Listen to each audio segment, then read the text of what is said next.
आप मुंबई चल करके देखें, मोइनुल मशाइख जिस वक्त चाहे जिस मामले पर चाहे खुल करके बोलते हैं।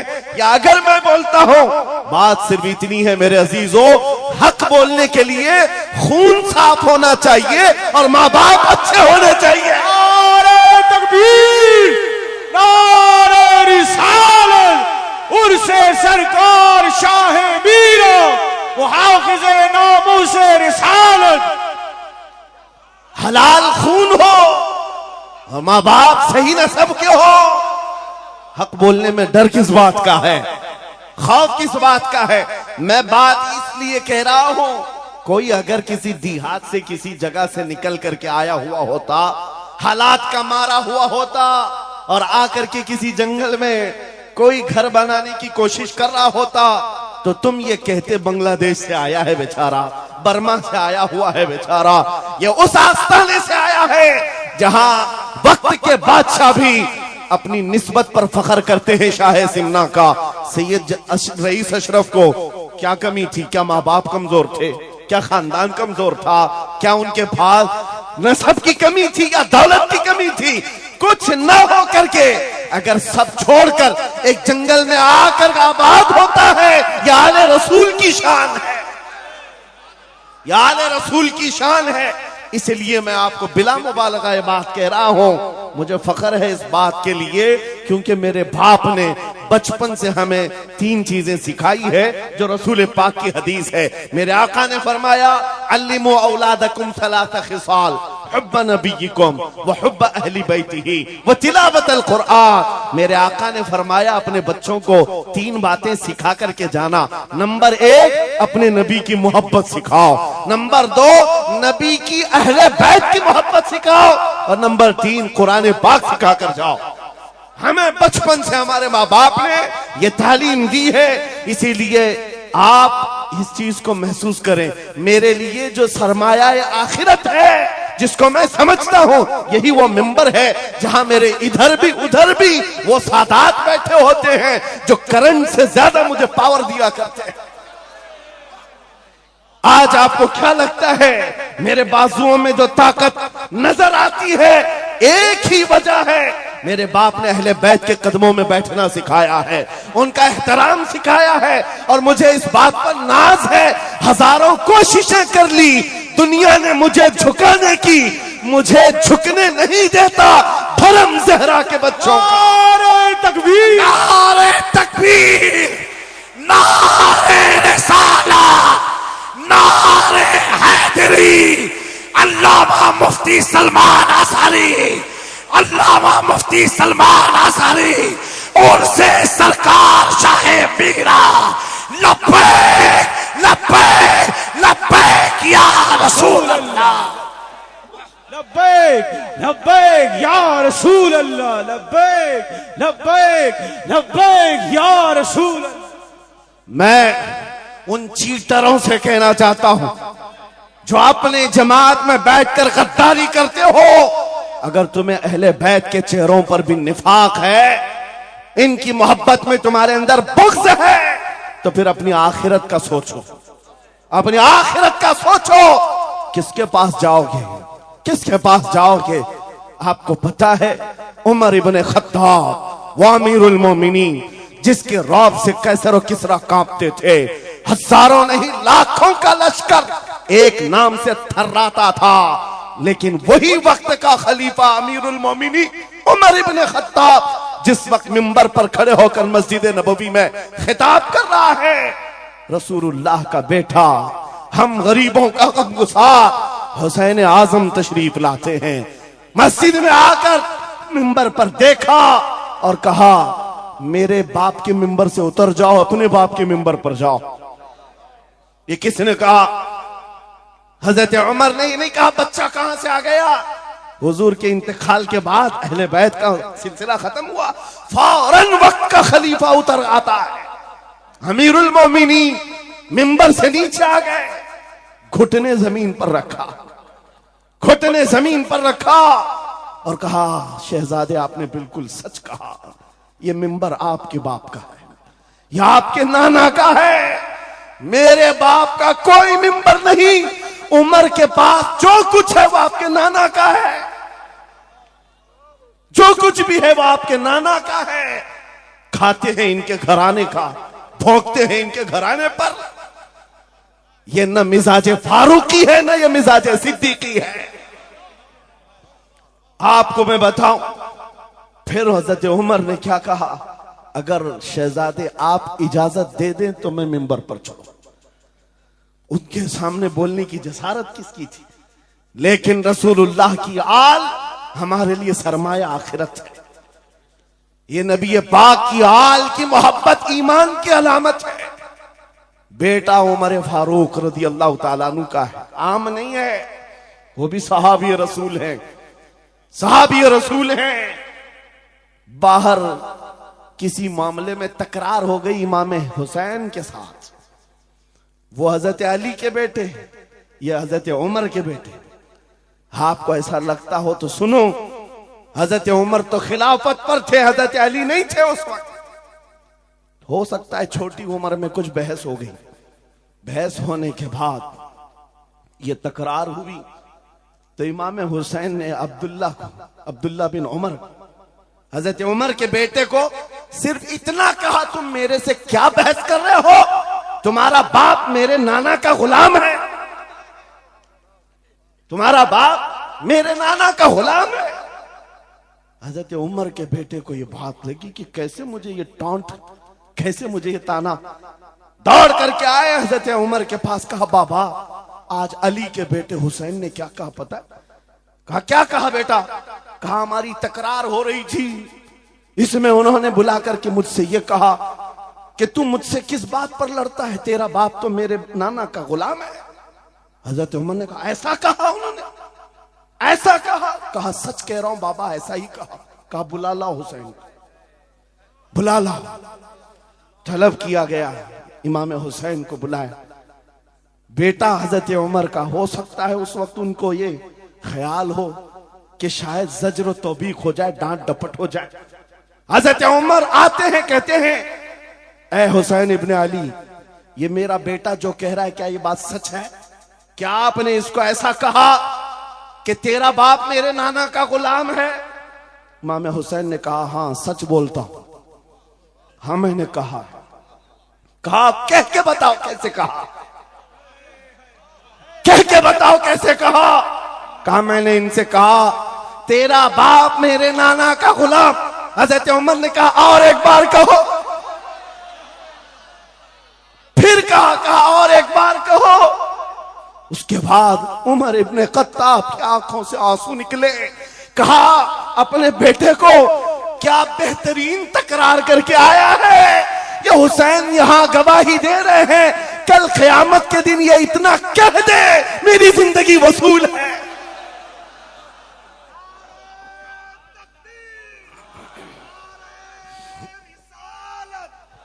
हुब्बे आले मोहम्मद, हुब्बे आले मोहम्मद, नारे तकबीर, नारे रिसालत।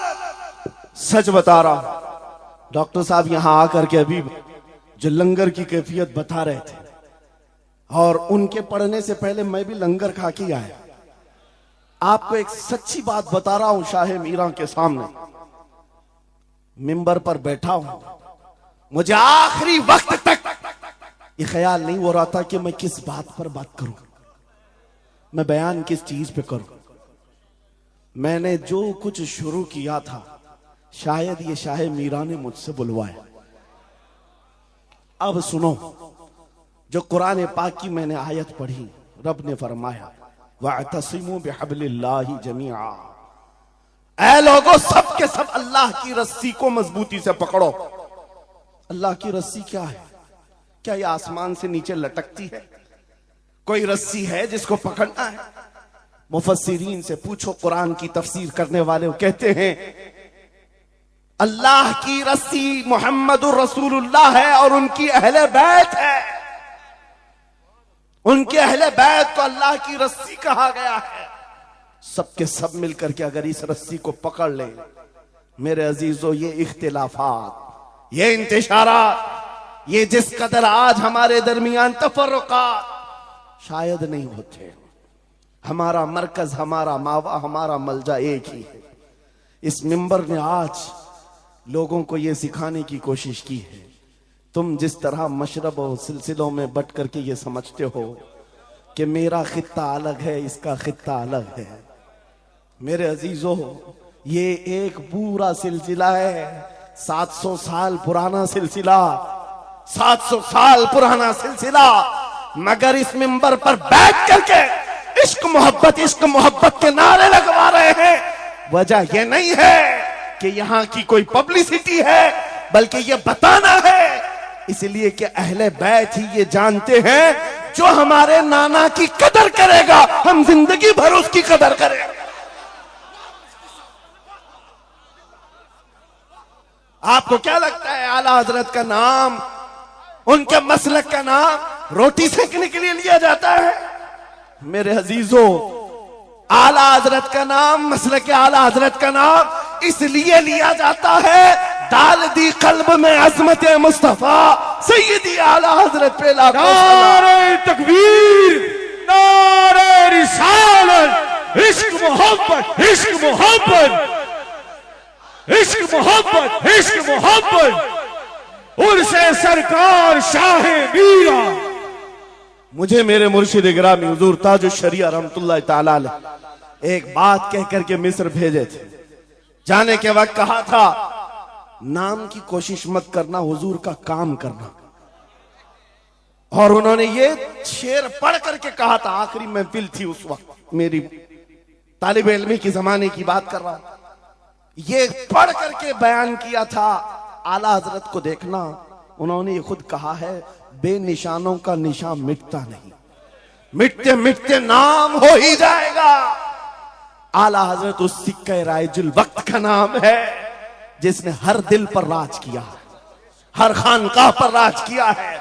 मेरा एक जुमला मैं अक्सर मजमों में कहता हूं, अक्सर तकरीरों में कहता हूं, एक बात समझ करके चलो शाह मीरा के उर्स में आने वालों, मेरा एक फार्मूला सुनना है। अगर इज्जत चाहते हो, वकार चाहते हो, ये जुमला याद करो, उनकी बात करो, हर दिल पे राज करो। बस रसूलुल्लाह की बात करो, हर दिल पे राज करो। आज हमारी जो इज्जत है मेरे अजीजों, ये खानकाह है अशरफिया और यहां खानकाह है शाह मीरा है, जिनके सामने मैं खड़ा हूं। लेकिन आपको मैं बताऊं, मैं अपनी किस्मत पर फख्र करता हूं। यही वक्त होगा, कल की रात में माररा मुतहरा में मौजूद था, वहां सादात किराम के सामने अजीजा ने गिराम, ये अहले बैत अतहार के इन तमाम मिंबरों का सफर करते करते हमें एक पावर मिलता है, ताकत मिलती है। और आला हजरत का वो मिशन समझ में आता है कि आला हजरत ने रसूलुल्लाह के दरबार की नौकरी की थी। मेरे आका की दरबार की नौकरी का सदका अल्लाह ने उन्हें ऐसे अता किया है। मैंने मिस्र जाकर देखा है, अफ्रीका में देखा है, अमेरिका वगैरह हम गए नहीं, लेकिन जानते हैं जहां कहीं उर्दू बोलने वाला हो, बल्कि मैं तो अरबी दान लोगों को सुनाऊं, मिस्र की सरजमीन पर हर जुमा एक जगह मौलूद शरीफ हुआ करती थी, हम हिंदुस्तानी तलबा वहां जाते थे।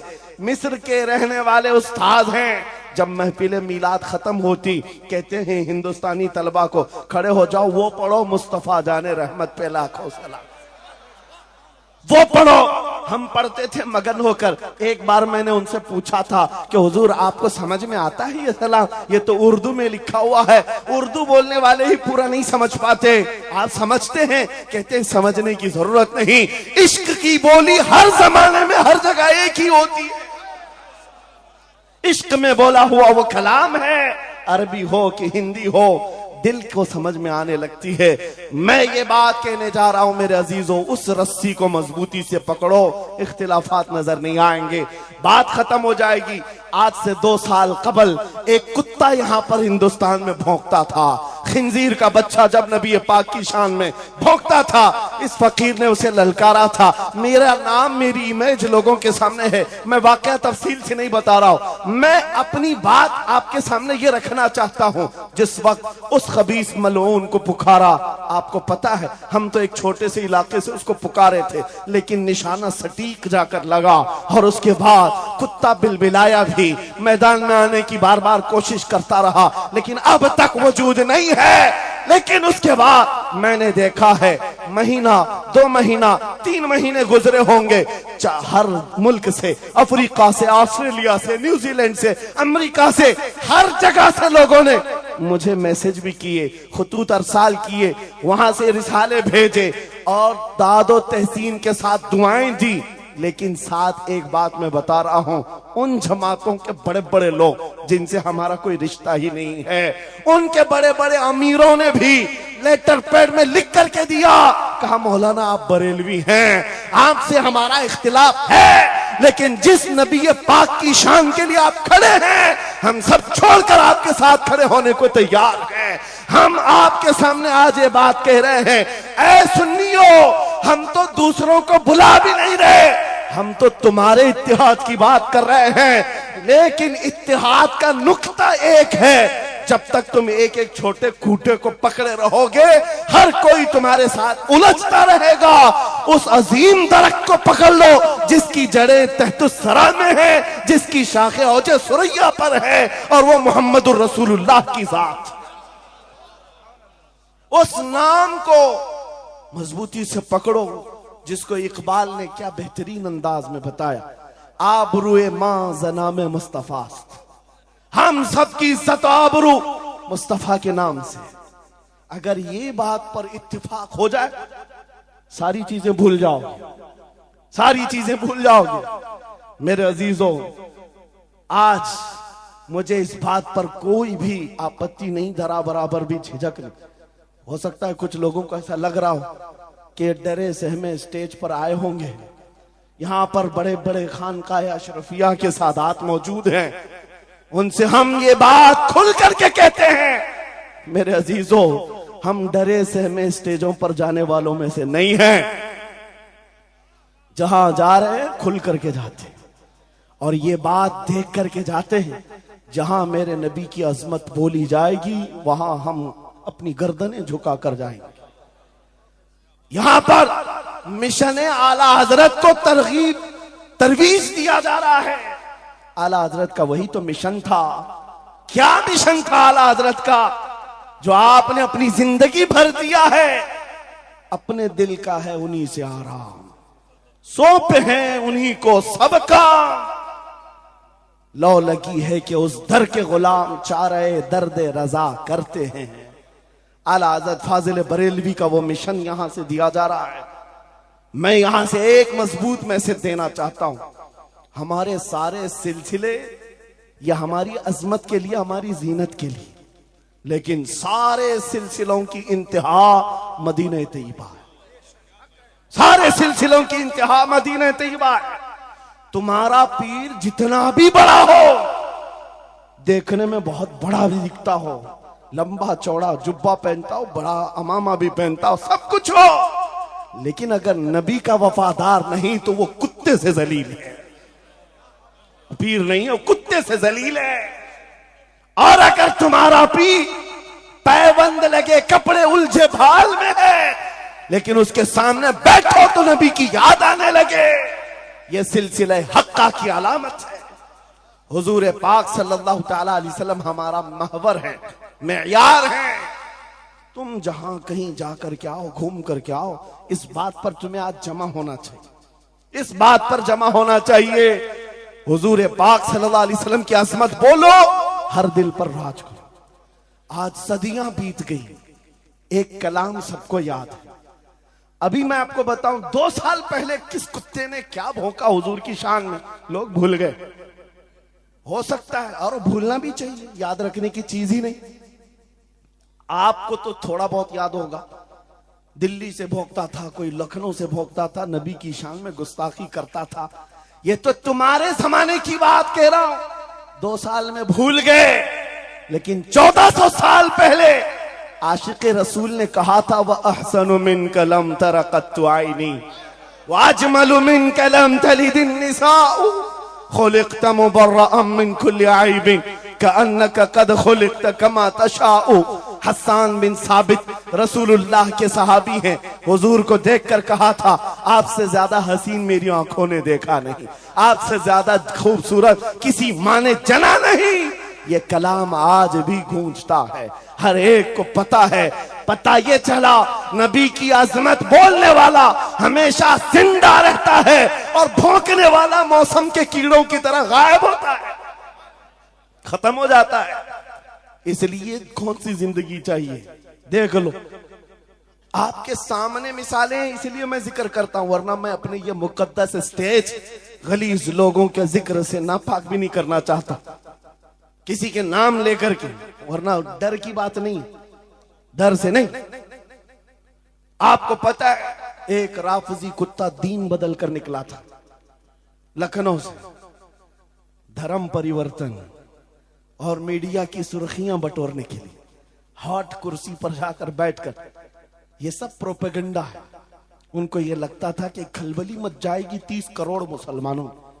अरे एक बड़ा आदमी दीन छोड़कर चला गया, मुसलमानों से हट करके दूसरे धर्म में चला गया, नाम भी बदल लिया, धर्म भी बदल लिया, सब छूट गया और गया। 6 महीने तक धोतियों के नीचे उनका फुजला चाटता रहा और उसके बाद पता चला कि पुजारियों ने किक मारकर निकाल दिया, खत्म हो गया। 6 महीने के बाद आकर एक गुफे में बैठकर वीडियो बनाने लगा, मुख्यमंत्री जी, प्रधानमंत्री जी, मेरे जान को बचा लो। 6 महीने में ही तुम्हारा ये हशर हो गया। धोबी का कुत्ता, ना घर का ना घाट का। 100 साल पहले आला हजरत ने ये फरमाया था, या रसूल अल्लाह, जो तेरे दर से यार फिरते हैं दर बदर यूं ही खार फिरते हैं। नारे तकबीर, नारे रिसालत, अज़मत मुस्तफा, लब्बैक लब्बैक लब्बैक या रसूल अल्लाह, लब्बैक लब्बैक लब्बैक या रसूल अल्लाह। बस ये दौलत तुम्हारे अंदर आ जाए, जब मिंबरों के करीब हो जाओ, जब कभी मसाजिद या खानकाहों के करीब हो जाओ। औलिया कामिलीन का अदब अपनी जगह पर, वो असल नहीं है, असल वो रसूलुल्लाह की जात। मौलाना रोम फरमाते हैं, मौलाना जलालुद्दीन रूमी औलिया के बारे में कहते हैं कि कुछ लोग ये समझ बैठते हैं कि औलिया हमारे पीरान इज़ाम, मेरे अजीजों ये जरिया है नबी तक पहुंचाने का, और अगर कोई पीर तुमको रसूलुल्लाह तक नहीं पहुंचा रहा है तो फिर वो 2 नंबर वाला है, वो हुजूर की अजमत नहीं बताता, हुजूर तक नहीं ले जाता, वो 2 नंबर का है, झूठा है। मौलाना रोम फरमाते हैं, शीशे पर कभी दिन के वक्त सूरज की रोशनी पड़ती है और शीशे को तुम जिधर घुमाओ सामने भी रोशनी पड़ती। बचपन में हम करते थे, छोटा सा शीशा लेते, सूरज को दिखाते और उस पर रोशनी आती है, जिधर भी करो इधर उधर रोशनी जाती रहती है। मौलाना जलालुद्दीन फरमाते हैं, वो जो जमीन पर इधर उधर रोशनी घूम रही है वो शीशे की रोशनी नहीं है, धोखा मत खाना, ये सूरज की रोशनी है। सूरज की रोशनी शीशे पर पड़ी और ये शीशा जिधर घूमा उधर रोशनी। इसलिए याद रखना, पूरी जमीन पर जितने औलिया कामिलीन हैं ये शीशे के मानंद हैं, इनके दिलों पर जो रोशनी पड़ती है वो मदीना तैयबा गुंबद खजरा से आती है, और ये फिर जिस तरफ जाते हैं उस तरफ रोशनियां होती हैं। लेकिन साथ में तुम्हें ये याद रखना कि ये रोशनियां असल नहीं, इनके कल्ब पर जो रोशनी पड़ रही है वो गुंबद खजरा से आ रही है। बस वो असल चीज को मजबूती से पकड़ो। कुरान यही कहता है, वातसिमू बिहब्लिल्लाहि जमीआ, अल्लाह की रस्सी को मजबूती से पकड़ लो। आबरूए माजना में मुस्तफास, उनके जो हम गुलाम थे खल्क के पेशवा रहे, उनसे फिरे जहां फिरा फिराई कमी वखार में। सबब कुछ और है जिसे तू खुद समझता है, जवाल बंदे मोमिन का बेजरी से नहीं। इकबाल ने कितने अच्छे अंदाज में ये मैसेज दिया था। आपको एक बात मैं बताऊं, पेट में दर्द हो रहा है और आपको पता है किसी को भी, अल्लाह ना करे, कैंसर है, लेकिन फिर भी वो छुपाते हुए ये कह रहा नहीं गैस हुआ है, हाँ एसिडिटी हुई है, चूरन खाए घूम रहा है। अरे बड़ी बीमारी है, तुझे पता है अगर तो खुल करके इलाज कर ले। इकबाल कहते सबब कुछ और है जिसे तू खुद समझता। तुमको मालूम है हमारे जवाल का सबब क्या है, तुमको सबको मालूम है, बोलते क्यों नहीं? फिर रोते हो सियासत नहीं है, क़ियादत नहीं है, जमात नहीं है, एजुकेशन नहीं है, ये सब तो गाते रहते हो, ये सब चीजें नहीं है। असल सबब कुछ और है जिसे तू खुद समझता है। बहुत बारीक बात पर इकबाल ने निशाना रखा। जवाल बंदे मोमिन का बेजरी से नहीं। फिर इकबाल से ही हमने पूछा फिर वो है क्या सबब, क्या है वो सबब?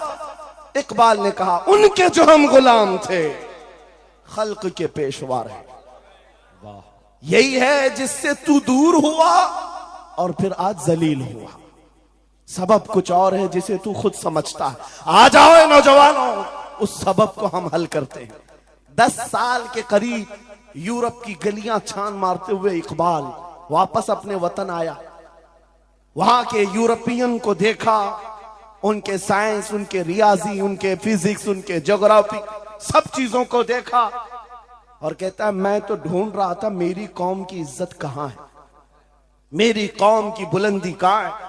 10 साल के बाद जब वापस आया, लोगों ने पूछा क्या मिला अपनी कौम की इज्जत का राज? इकबाल ने कहा मैं बहुत गौर से देखता रहा और फिर इस नतीजे पर पहुंचा मेरी कौम के उरूज और इर्तिका बुलंदी का एक ही राज है कि मोहम्मद से वफा तूने, तो हम तेरे हैं। ये जहां चीज है क्या लौहो कलम तेरे। ये उस वक्त इकबाल ने कहा था। और फिर मेरे अजीजों, इस बात को आज मैं दोहरा रहा हूं। एक बात अभी भी मैं नाउम्मीद नहीं हूं, सुन्नियों की ये कसरत और जब आप तुम्हारे जोशो जज्बे, ये नात खानी जो है ये कोई हमारे यहाँ एक फॉर्मेलिटी नहीं है। इन नातों से तुम्हारे दिलों को इतना गर्म किया जाता है आपको खुद अंदाजा नहीं होता। सुभान अल्लाह, आपको अंदाजा नहीं है। हुजूर की याद में तड़पना, दिल का धड़कना सिखाया जाता है। और इन मजमों के रंग को देख करके मैं नाउम्मीद नहीं हूं। अभी इसमें रमक बाकी है, रमक बाकी है। अभी मैं कहता हूं अशहदु अन्ना मुहम्मद रसूलुल्लाह सल्लल्लाहु अलैहि वसल्लम। इधर बैठे हुए भी, सामने वाले भी अंगूठा चूम रहे।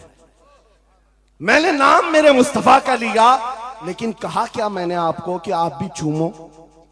किसने कहा आपको कि अंगूठों का बोसा लेकर आंखों से लगाओ?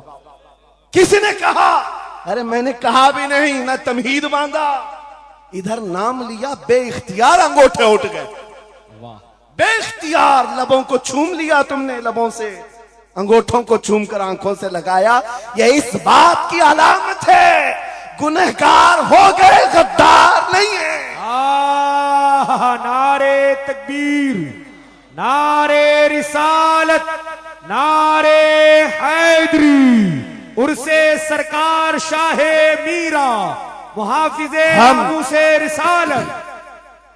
मरे हुए लोगों से क्या खिताब किया जाए?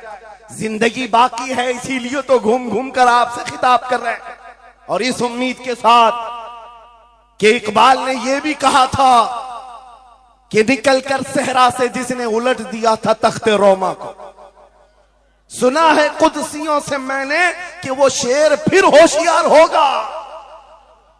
इकबाल की बात सुनो, कह रहा है पहले जमाने में सहरा से निकले थे सहाबा, पैरों में चप्पल नहीं थे, पैबंद लगे कपड़े, तलवारें टूटी हुई, लेकिन जब निकले थे तो रोमन एम्पायर को भी धूल चटा दिया था, पर्शियन एम्पायर को भी परखचे उड़ा दिए थे। 2 सुपर पावर ताकतों को नाकों तले छने छबवा दिए। ये तारीख में मौजूद है, मिटाने से नहीं मिटेगा। इकबाल ये कहता है ये जो हालात हुए थे ये देखकर मुझे अंदाजा है वो दिन आएगा मोहम्मद अरबी का शेर फिर होशियार होगा। हम वो होशियार करना चाहते हैं। ये नहीं कि मैं कहता कि हम हैं, ये हैं, वो हैं। खुदा किसी भी दिन, किसी भी जमात में, किसी भी इलाके में एक दिन सलाहुद्दीन को जरूर पैदा करेगा। और फिर वो आएगा, इनकलाब लाएगा। हम ना उम्मीद नहीं है खुदा की रहमत से, बार बार आपको जगा रहे हैं। और जब तक ये दौलत मोहब्बत मुस्तफा मौजूद है, मेरा ये यकीन है कि हमें हजारों ताकतें मिलकर के मिटा नहीं सकेंगे, नहीं मिटा सकेंगे। ये दौलत लासवाल तुम्हारे पास मौजूद है।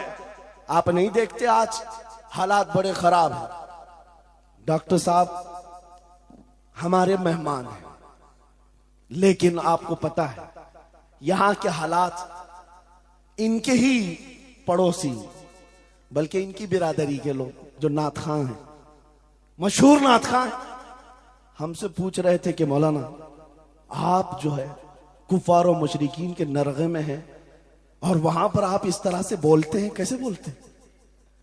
मैंने उस वक्त बगदाद मुकद्दसा में उनसे अर्ज किया था, क्यों दबे जिस पे हिमायत का हो पंजा तेरा, क्यों दबे जिस पे हिमायत का हो पंजा तेरा, शेर को खतरे में लाता नहीं कुत्ता तेरा। हाँ हम तादाद में कम हैं, हम तादाद में कम हैं और बड़े हालात के मारे हुए हैं, लेकिन हमें अपनी तारीख याद है। बदर में भी तादाद कम थी, उहद में भी तादाद कम थी, और सबसे बड़ी तादाद तो करबला में कम थी, लेकिन फतह का झंडा आज भी करबला वालों का ही लहरा रहा है। सुभान अल्लाह। तादाद माने नहीं रखती, कभी मत जाना इन सब मामलात पर। आज जो ढकोसले पैदा किए जाते, तुम्हें मुर्दा किया जा रहा है। कुछ मत बोलो, हालात बड़े खराब हैं। इनसे पूछो तुम्हारे बाप दादा के जमाने में हालात अच्छे थे, वो भी कहेंगे हालात उस वक्त भी खराब थे, उस वक्त भी खराब थे।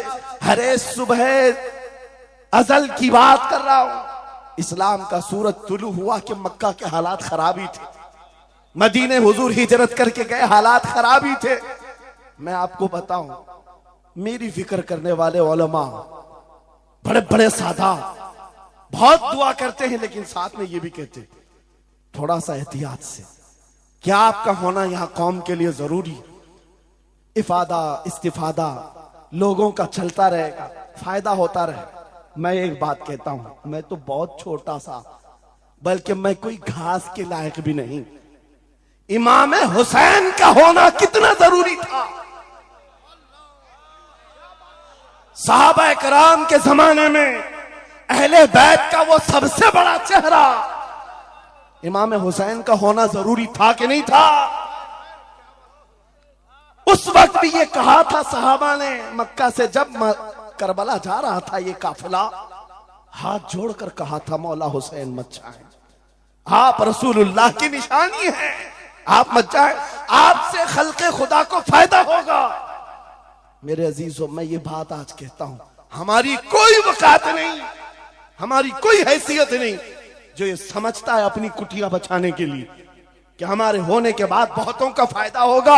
अरे इमाम हुसैन के होने से कितना फायदा होता, मगर उस हुसैन आजम ने ये नहीं देखा, बल्कि निकल करके उस मैदान में निहत्ते बच्चों के साथ चले आए थे और गर्दन भी कटा दी। ये समरा आज तक देखने को मिलता है। इस्लाम जिंदा होता है हर करबला के बाद। सुभान अल्लाह। इमाम हुसैन ने अजीम उस रुखसत पर नहीं अमल किया था, अजीमत का रास्ता इख्तियार किया, चले आए। उस वक्त भी सहाबा ने उनसे कहा था आपका होना बहुत जरूरी है, लेकिन इमाम हुसैन की नजर में यह बात थी रह लेंगे चंद साल, लेकिन लोगों के दिलों में जो नर्वसपन होगा, शरीयत की धज्जियां उड़ती हुई देख करके बड़े बड़े लोग खामोश हैं, तो आइंदा आने वाली नस्लें भी इसी तरह कंप्रोमाइज करती हुई चली जाएंगी। मेरे अजीजों, मैं आज खुल करके बताता हूं, मेरी पुष्ट पनाही करने के लिए बड़े बड़े उलमा मौजूद है, एक भी हुकूमत का कुत्ता नहीं है और ना ही जरूरत है। जब कभी पहली मर्तबा मैं तन्हा खड़ा था मुंबई की सरजमीन पर, हुजूर मोइनुल मशाइख मेरे साथ, उस वक्त भी साथ थे, आज तक है। और ये भी बात बताऊं, आपका मैं मुफ्ती होऊंगा लेकिन इनका बाबू, ये हमेशा एक ही बात, ये सारी चीजें मेरे साथ हैं, लेकिन फिर भी मैं खुल करके आपके साथ ये कहता हूं, बच्चे मेरे भी हैं, बीवी, खानदान मेरा भी है, लेकिन एक चीज सताती है आज भी कि अगर आज आप सबकी बातें सुनकर के हम भी कहें थोड़ा जी लेंगे, हम भी 10 साल 12 साल 14 साल जो जिंदगी मिल जाए जी लेंगे, क्योंकि इनको ना बोलेंगे तो छोड़ देंगे, आसानी से रहने देंगे। लेकिन एक नुकसान हम देख रहे हैं, कल को आने वाली नस्लें पूछेंगी, कल को आने वाली नस्लें पूछेंगी, जब नबी की शान में कुत्ते भौंकते थे हमारे बाप दादा रोटियां सेका करते थे, उनके दिलों में कौन सा ईमान होगा, उनके दिलों में कैसी बुज़दिली आ जाएगी। लेकिन मेरे अजीजों, ज्यादा से ज्यादा क्या होगा, मौत तो सबकी लिखी हुई है, मेरी भी है, आपकी भी है, किसी दिन बिस्तर पर पांव रगड़कर मर जाएंगे। लेकिन हम ये सोचते हैं जब मरना मुकद्दर है ही, यूं भी तो किसी दिन दुनिया से जाना है, नबी पाक का नाम बुलंद करके जाएंगे। नस्लें इस बात के लिए सीना चौड़ा करके कहेंगी, नहीं, सारे अगर कुत्ते भौंक रहे थे, मेरा बाप मेरा दादा नबी की शान में अज़मत रिसालत के दिफा के लिए तन्हा खड़ा था या उलमा में से कोई खड़ा था, उनके फख्र के लिए इतनी बात काफी है और उनके ईमान की हिफाजत के लिए इतनी बात काफी है। सुभान अल्लाह, सुभान अल्लाह।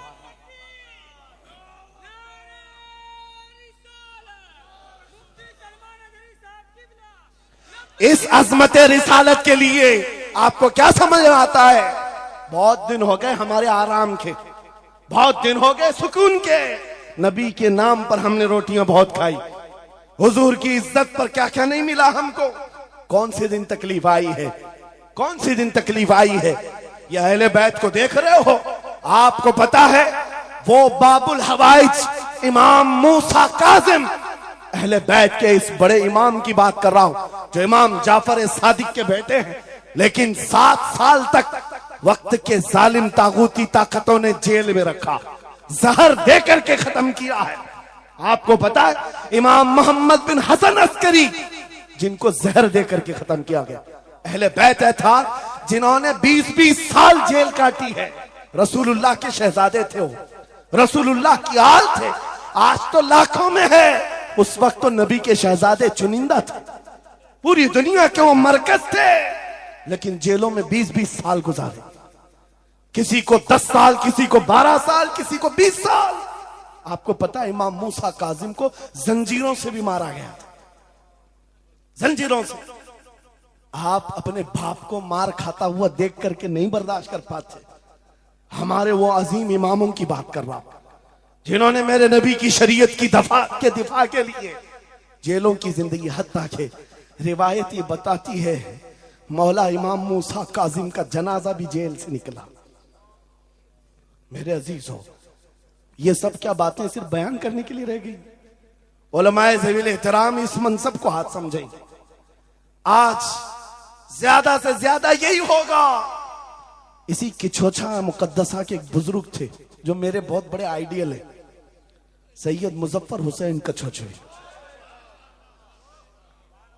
आजादी के मौके पर बड़ी मुसीबतें उठाई और इनको पकड़ करके, एक शहजादा है किछोछा मुकद्दसा का आस्ताना, और जेल में डाल दिया गया था। आपको पता है किछोछा के उस शहजादे ने एक जवाब दिया था जो मेरा फेवरेट शेर है, पसंदीदा शेर है। आपने कहा था मुजफ्फर को मुकय्यद ना समझे सैयद, मेरी असीरी भी सुन्नत आबाई है। माशाअल्लाह, मेरी असीरी भी सुन्नत आबाई है। मुजफ्फर को मुकय्यद मत समझे सैयद। आपको पता है ये तारीख है हमारी, लेकिन सब की सब तारीख इसलिए दोहरा रहा हूं कि हमारी इज्जत उसी में मौजूद है, वहीं पर है। वापस आ जाओ उधर ही, अपनी कुटिया बचाकर, अपनी दुकान बचाकर ज्यादा दिन नहीं जी पाओगे।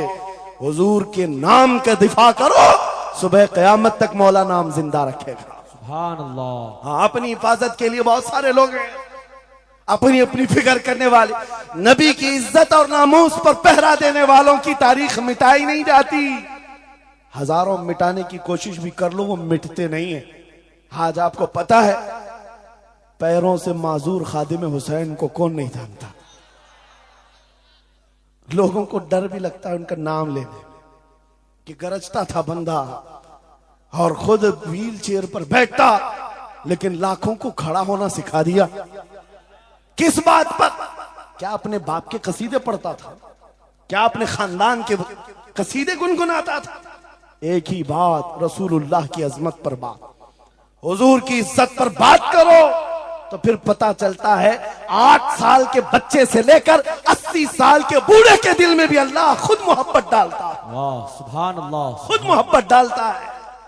सब चीजें मौजूद हैं उसी जात पर। एक बात मैं अब आपके सामने कहता हूं, गुफ्तगू समेटता हूं। आला हजरत का मसलक देखो, मिशन देखो, और आपको उसी बात पर मैं लाकर जमा कर दूंगा। और सुन्नियों का मजमा मुझे पता है, आधा शेर में पढ़ूंगा, आधा ये खुद ही कंप्लीट करेंगे। और गारंटी के साथ कहता हूं, मुझे पता नहीं यहाँ के मजमे के बारे में, लेकिन इतनी गारंटी जरूर है आप कंप्लीट करेंगे। क्यों? हमें पता है मिजाज इश्क रसूल का, हमें पता है मोहब्बत मुस्तफा का। सुनो, मैं कहता हूं, वो जो न थे तो, वो जो न हो तो, ये गारंटी है हमारी, ये गारंटी है। आधा जुमला भी कह दो सुन्नी के बाद, वो जो ना हो तो, हाँ ये कंप्लीट खुद करेंगे। क्यों? ये अकीदा भी है, ये ईमान भी है, ये हमारी जान भी है। वो जो ना हो तो। अब सुनो मेरे अजीजों, जब तुम्हारा दिल पुकार कर कह रहा है वो जो ना हो तो, हमारे नाम के साथ वो जो ना हो तो, हमारी जिंदगी में वो जो ना हो तो, हत्ता के कब्र में चले जाओ, बहुत सारे जवाब दे दें, तुम्हारा रब कौन, तुम्हारा दीन क्या, मेन सवाल तो यही होगा, मा कुंत तक़ूलु फी हक़्क़ि हाज़ा रजुल। बल्कि बात सही अहादीस में मैं कह रहा हूं, एक ही सवाल का जिक्र भी आया है, कब्र में एक सवाल का जिक्र भी आया है, और फरमाया गया सिर्फ एक सवाल ये होगा, बता इस रसूल के बारे में क्या कहता था। वाह, बोलना पड़ेगा, बोलना पड़ेगा। फिर मैं पूछता हूं, कब्र में भी वो जो ना हो तो कुछ ना हो। जब तक नहीं बोलोगे आगे नहीं बढ़ेगी गाड़ी, वरना फंसे रह जाओगे। वो जो ना हो तो, चलो कब्र की जिंदगी खत्म हो गई, हशर में आ गए, हशर के मैदान में आ गए। लेकिन यहां पर भी क्या मसला है, खलीलो नजी मसीहो सफी सभी से कहीं कहीं ना बनी। खलीलो नजी मसीहो सफी सभी से कहीं कहीं ना बनी, ये बेखबरी की खल्क फिरी कहां से कहां तुम्हारे लिए। वहां पर भी सबके पास फिर करके आती है कौम उसी मोहम्मद रसूलुल्लाह के पास आए। और शफाअत शुरू कहां से हुई? रसूल पाक से शुरुआत हुई, और उसके बाद इख्तिताम तक मेरे आका फरमाते हैं, कयामत के दिन मेरी हालत ये होगी, मेरे कंधे पर चादर पड़ी होगी और वो कभी खसक खसक कर गिर रही होगी। एक हाथ से मैं अपनी चादर संभाल रहा हूंगा और दूसरे हाथ से अपने उम्मतियों को पकड़ पकड़ कर जन्नत में ले जा रहा हूं। ये मैदान कयामत की बात है। फिर पूछता हूं, महशर में भी वो जो ना हो तो, कयामत के मैदान में भी वो जो ना हो तो, अरे तुम्हारी अजान कंप्लीट होती है, अजान में भी वो जो ना हो तो, नमाज में भी जब तक सलाम नहीं भेजोगे, नमाज में भी वो जो ना हो तो, कहीं पर भी बच नहीं सकते। इसीलिए आला हजरत ने कहा था, बखुदा खुदा का यही है डर, नहीं और कोई मफर मकर, जो वहां से हो यही आके हो, जो यहां नहीं तो वहां नहीं। जब तुम्हें समझ में आ गया वो जो ना हो तो कुछ ना हो, वो जो ना हो तो, वो जो ना हो तो, जब तुम्हारा यकीन है। अब सुनो बरेली का इमाम क्या कहता है, ऐ सुन्नी जवान आज ले उनकी पनाह, आज मदद मांग उनसे, आज ले उनकी पनाह, आज मदद मांग उनसे, कल न मानेंगे कयामत में अगर मान गया। आज आना है तुम्हें वहीं पर। मेरी गुफ्तगू का खुलासा यही है, मेरी गुफ्तगू का लुब्बे लुबाब यही है। आ जाओ उस कदम पर जहां से बिलाल हबशी को काबे की छत पर पहुंचाया गया। आ जाओ उस कदम पर जहां पहुंचने के बाद खत्ताब का बेटा अमीरुल मोमिनीन उमर इब्ने खत्ताब बना। हजरत उमर खुद कहते हैं मेरी हैसियत इतनी थी, मैं खत्ताब का बेटा, बचपन में 2 बकरियां मुझसे नहीं संभलती, लेकिन एक वक्त आया हजरत उमर 36 लाख स्क्वायर किलोमीटर पर तनहा हुकूमत करते थे। मिस्र, इराक, यमन, शाम, फिलिस्तीन, ये आज का सऊदी अरब हजरत उमर की निगरानी में था। हजरत उमर कहते हैं आज इतने बड़े खित्ते पर उमर की निगरानी है, इसलिए नहीं कि खत्ताब का बेटा उमर है, इसलिए कि मोहम्मद अरबी का गुलाम उमर है। वो जो ना हो तो मेरे अजीजों, जितनों ने इज्जत पाई है उस कदम से पाई। आपको जब ये बात अच्छी तरह मालूम हो जाए, यहां देखो आप, यहां चेहरे बहुत सारे, यहां बहुत सारे चेहरे, और उसमें बुजुर्ग तरीन चेहरा वो सैयद रईस अशरफ साहब का है। लेकिन पूरा मजमा ये बात मेरे साथ यकीन के साथ कह सकता है, इन जवानों से कई ज्यादा हसीन और जमील ये चेहरा है। क्यों? अरे तुम्हारे बॉलीवुड और हॉलीवुड में थोड़ा बुढ़ापा आए तो उसे निकाल दिया जाए, फिर उसकी नहीं चलती। वहां सिर्फ रंग और गाजे का काम है, वहां सिर्फ और सिर्फ पाउडर लाली मेकअप का काम है। जब तक जवान थे हजारों फैन थे, लेकिन जवानी खत्म हो गई तो बेचारे उनकी जिंदगी के लाले पड़ गए। और सियासत में भी यही हाल है, 40-40 साल नौकरी किया पार्टियों की, बाद में फिर वो मंडली में बिठा दिया गया, अब आप बैठो दूसरे जवान आएंगे, उनकी भी जिंदगियां खत्म।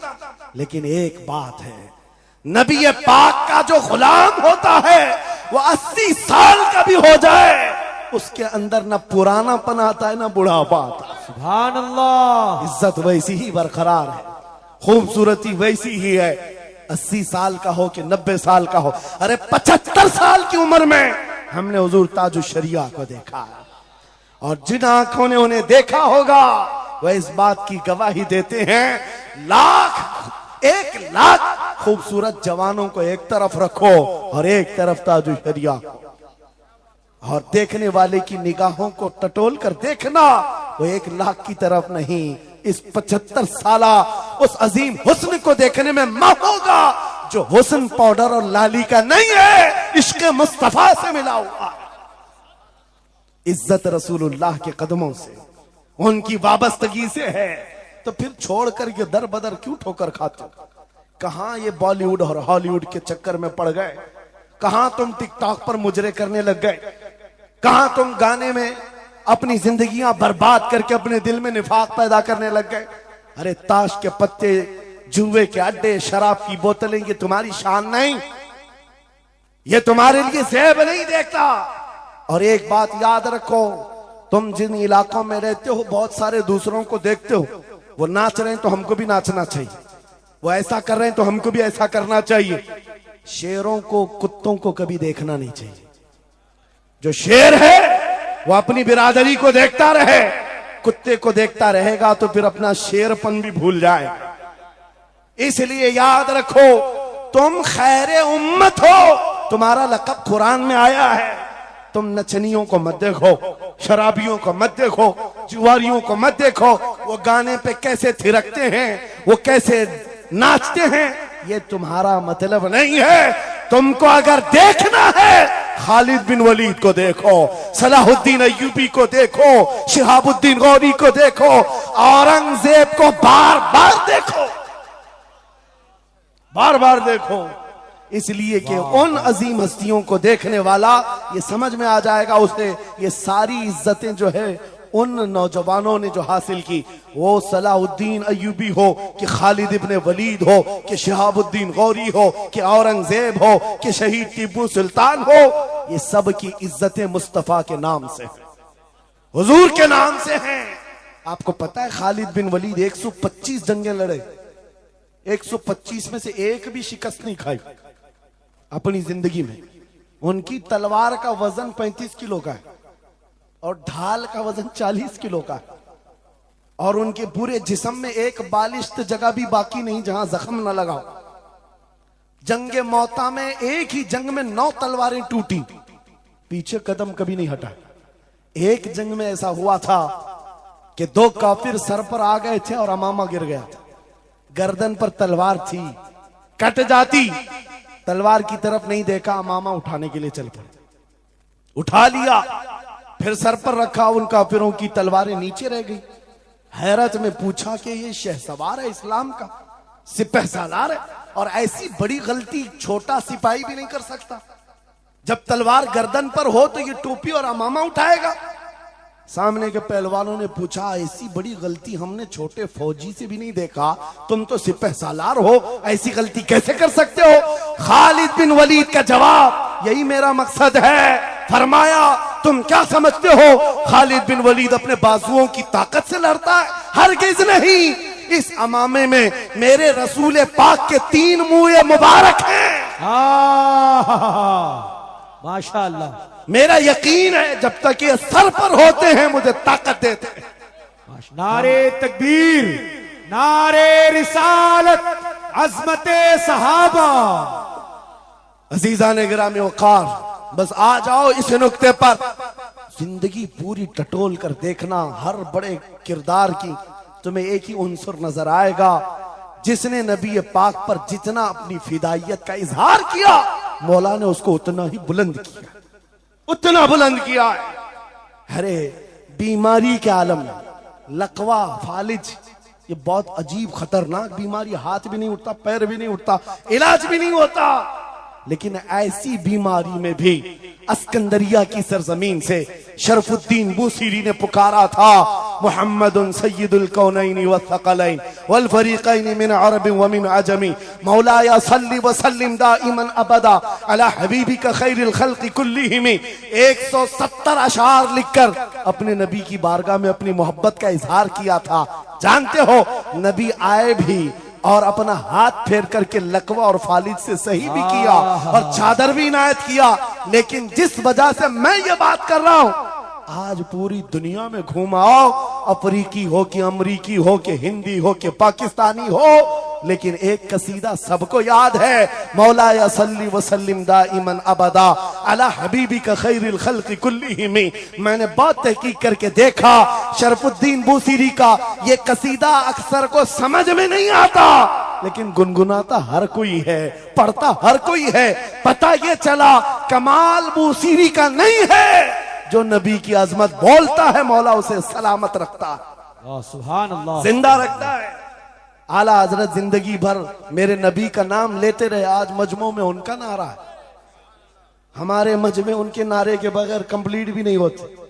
हम में से कौन देखा हुआ है आला हजरत? कोई नहीं देखा हुआ है, लेकिन हुजूर के इश्क की बुनियाद पर हर जगह ये चर्चा है।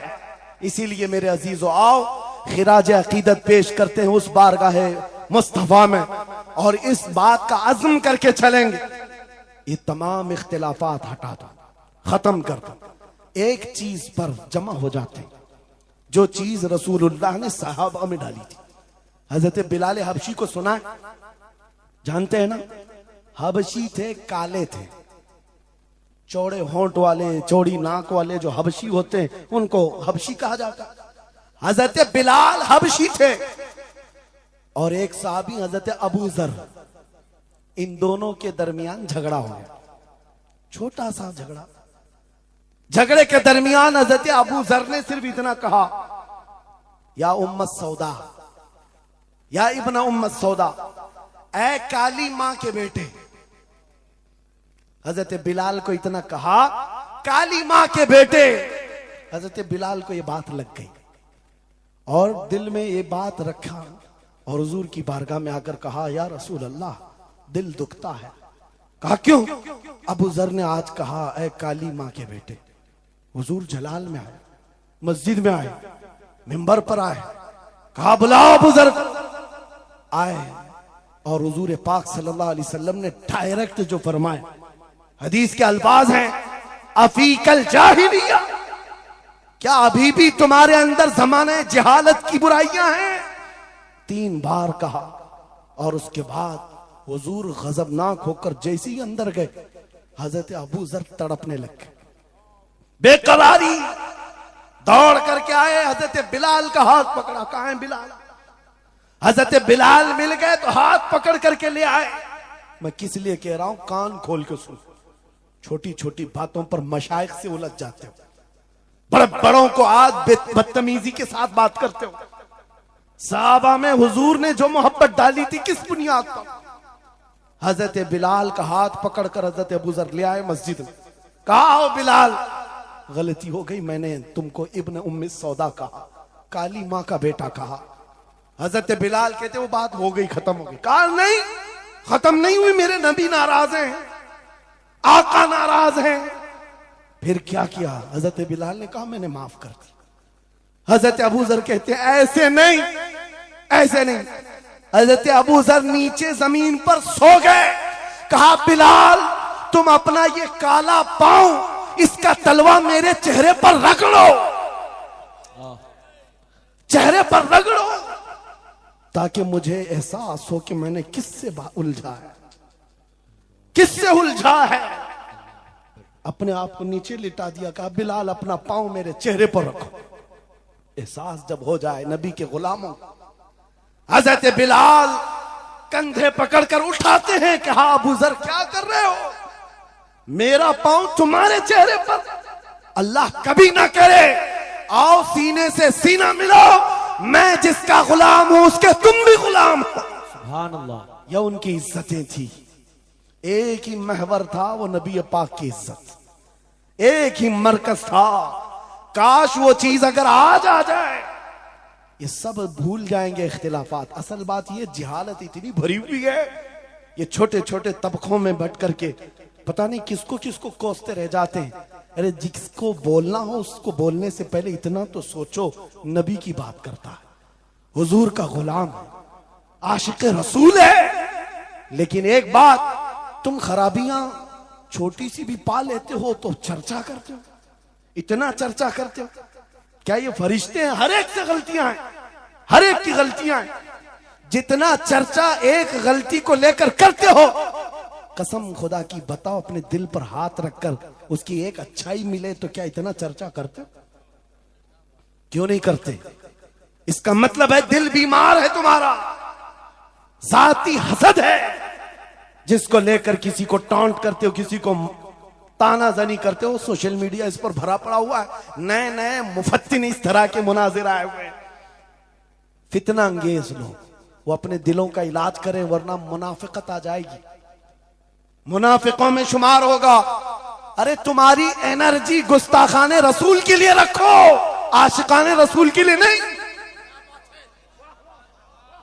जितनी ताकत लगाना है उन कुत्तों के खिलाफ लगाओ जो नबी पर भौंकते हैं और जो जिंदगी भर नबी की अजमत की नौकरी करते हैं। तुम्हारी जुबानें उनके लिए खुलती हैं। कैसा आलमिया है, कैसा आलमिया है। जिंदगी भर नबी की नात पढ़ने वाले को एक कूड़ा करकट जमा करने वाला सब्जी बेचने वाले के सामने खड़े होकर अपना ईमान साबित करना पड़ रहा है। बड़े बड़े मशाइख को आज सर्टिफिकेट दिखाना पड़ रहा है, मैं भी मोमिन हूं, मैं भी मोमिन हूं।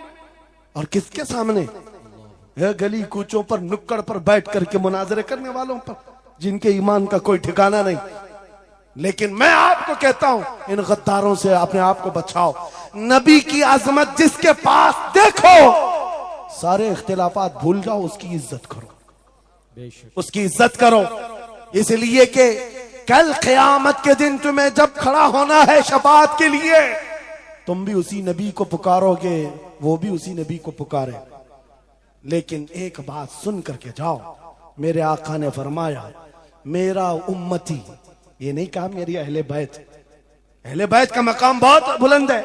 फरमाया मेरा उम्मती दूसरे उम्मती से लड़ पड़ा, और उसके बाद फिर दोनों में एक ने कहा कि मुझे एहसास हो गया, माफ कर दो, और दूसरे ने कहा नहीं माफ करता।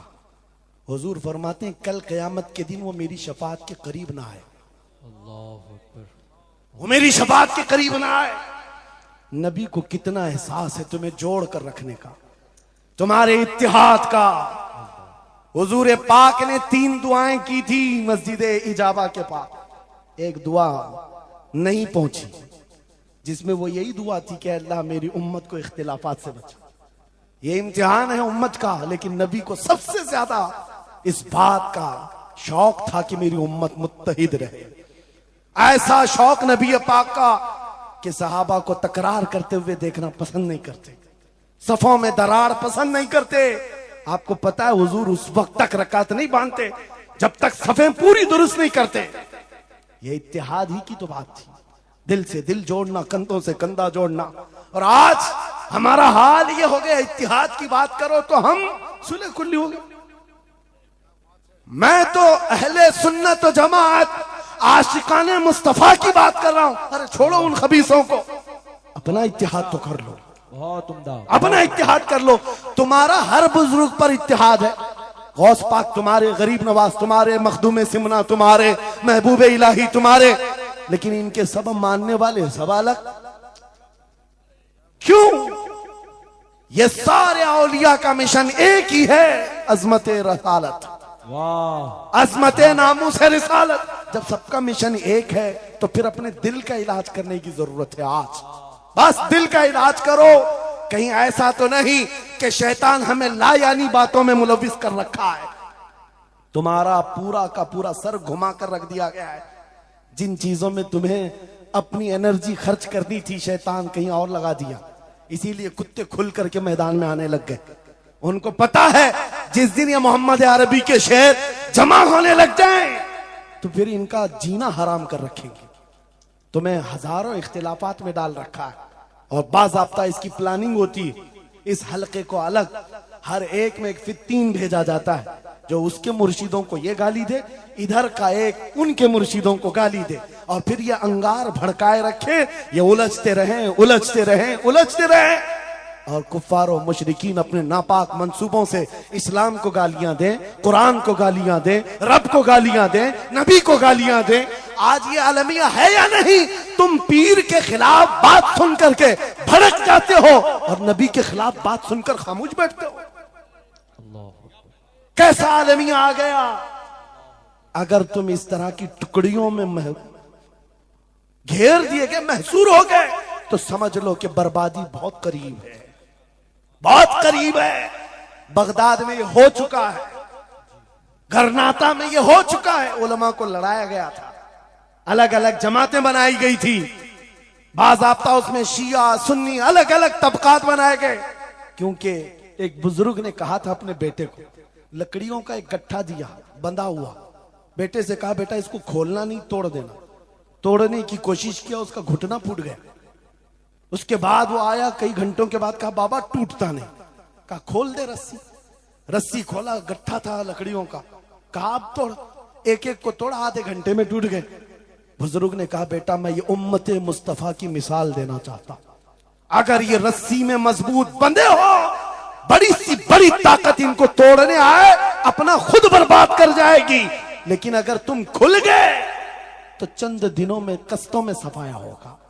मुत्तहिद रहोगे तो कहलाओगे मोमिन व गाजी, मुंतशिर होगे तो कस्तों में सफाया होगा। मेरा मैसेज यही है, वातसिमू बिहब्लिल्लाहि जमीआ, अल्लाह की रस्सी को मजबूती से थाम लो। और अल्लाह की रस्सी एक ही है। कितनी अजीब बात है, वो दूसरों के लिए फर्क करना मुश्किल हो जाता है। उनका हवाओं का खुदा अलग है, पानी का अलग है, मट्टी का अलग है, मरने का अलग है, पैदा होने का अलग है। अरे तुम्हारा सब मिलाकर एक ही है, एक ही है। एक खुदा है जिसके सामने तुम्हें झुकना है। और फिर नबी पाक जो सारे नबियों का सरदार, एक रसूल की मोहब्बत तुम्हारे दिल में बिठाने के लिए कही गई। एक रसूल की मोहब्बत, अगर इस पर हम कामिल हो गए, मेरे अजीजों कुरान कहता ला तहीनु वला तहज़नु अंतुमुल आलौन व अंतुमुल आलौन, तुम सबसे बुलंद होगे अगर नबी के गुलाम हो जाओ, अगर नबी के गुलाम हो जाओ। सब मेरी बातों का खुलासा एक ही है। आओ बारगाह मुस्तफा में यह अहद करते हैं और अपनी जिंदगी का मकसद समझ करके आखिर मैं इस बात पर खत्म करता हूं। यह सूफिया का एक मसलक है, मैं इजाजत लेकर कह रहा हूं। एक सूफिया के मसलक में मुराकबा होता है। मुराकबा, मुहासबा, मुकाशफा अलग अलग चीजें हैं। वो मंजिलें तय कराते हैं। औलिया कराम के सामने जाओ, तस्बीहात अलग हैं, नमाजें अलग हैं, मुजाहिदे अलग हैं, लेकिन उसमें एक चीज है मुराकबा। मुराकबा किसको कहते हैं? मैं आपको बताता हूं। गर्दन झुकाकर खामोश बैठ जाना, पढ़ना उड़ना कुछ नहीं, खामोश बैठना है, यह मुराकबा है। खामोश बैठना। हजरत जुनैद बगदादी से पूछा गया, अरे खामोश बैठे तो बंदा खामोश तो नहीं रहेगा, सोचेगा, दिमाग तो चलता ही रहेगा कुछ ना कुछ। क्या सोचे? कुछ तो सोचें आती है। खामोश बैठता है बंदा तो सोचता है। हजरत जुनैद बगदादी ने कहा, हाँ मुराकबा मतलब है पढ़ना तो नहीं है, सोचना तो है। कहा क्या सोचना है? कहा बस एक ही बात बार बार सोचना, मैं क्यों पैदा किया गया, मैं क्यों बनाया गया, क्यों पैदा किया गया, बस इतना ही सोचना है। इस मुराकबे पर हर वली अमल करता रहा। और बताऊं मैं आपको, जब किसी का मुराकबा मुकम्मल हो जाए, तुम भी करके देखना, आज के बाद जाओ बैठ करके 1 घंटा ना सही, आधा घंटा नहीं, 10 मिनट आंखें बंद करके सोचो, मुझे क्यों बनाया गया, मुझे क्यों पैदा किया गया, इस जगह क्यों रखा गया। और जब यह मुराकबा कंप्लीट होता है, एक मंजिल पर बंदा पहुंच जाता है, उसका ज़मीर जवाब देने लगता है कि तू क्यों पैदा हुआ था। उसका दिल खुद ही बोलेगा क्यों पैदा हुआ था। आओ मिसाल बताऊं, जिसका मुराकबा कंप्लीट हुआ। एक मिसाल में मुर्शिद गिरामी हुजूर ताजुश शरिया की बात करता हूं। जब उनका मुराकबा मुकम्मल हुआ होगा, तब दिल जवाब दिया है, जिंदगी ये नहीं किसी की किसी के लिए, जिंदगी है नबी की नबी के लिए। अरे ना समझ मरते हैं जिंदगी के लिए, जीना मरना है सब कुछ नबी के लिए। सुभान अल्लाह। मुराकबा कंप्लीट हो जाए, ये जवाब आता है, ये जवाब आता है हमारी जिंदगी किसके लिए है, नबी के लिए है। और उनके दादा आला हजरत इमाम अहले सुन्नत फाजिल बरेलवी ये सोचते रहे, मैं क्यों बनाया गया, मैं क्यों बनाया गया। और जब दिल जवाब देने लगा तो अशार की जुबान में कह पड़े, दहन में जुबान तुम्हारे लिए, बदन में है जान तुम्हारे लिए, हम आए यहाँ तुम्हारे लिए, उठे भी वहां। और सिर्फ हम ही नहीं हैं रसूल के लिए, जमीन और जमा तुम्हारे लिए, मकीन और मका तुम्हारे लिए, चुनी नो चुना और बने दो जहां। जब सब नबी के लिए है तो आ जाओ, अर्ज करते हैं उस दरबार में, मैं मुजरिम हूं आका मुझे साथ ले लो, कि रास्ते में है जा बजा थाने वाले, चमक तुझसे पाते हैं सब पाने वाले। मेरा दिल भी चमका दे, मेरा दिल भी चमका दे, मेरा दिल भी चमका दे, बरसता नहीं देख कर अब्र रहमत, हम बदों पर भी बरसा दे बरसाने वाले। ऐ सुन्नियो, छोड़ दो इधर उधर आस लगाना, छोड़ दो इधर उधर गुहार लगाना, छोड़ दो इनसे उनसे मदद मांगना, इसलिए कि हमारा मरकज एक है, हमारा महवर एक है, जहां से सब कुछ मिलता है, इज्जत भी, दौलत भी, ताकत भी। अरे ये चीज है क्या दुनिया, लौह कलम तेरे हैं, अगर नबी का हो जाए आ जाओ। मैं खत्म कर रहा हूं इस बात पर, इस अकीदे के साथ, कौन देता है देने को, मुंह चाहिए देने वाला है सच्चा हमारा नबी। लब्बैक या रसूल अल्लाह, लब्बैक या रसूल अल्लाह।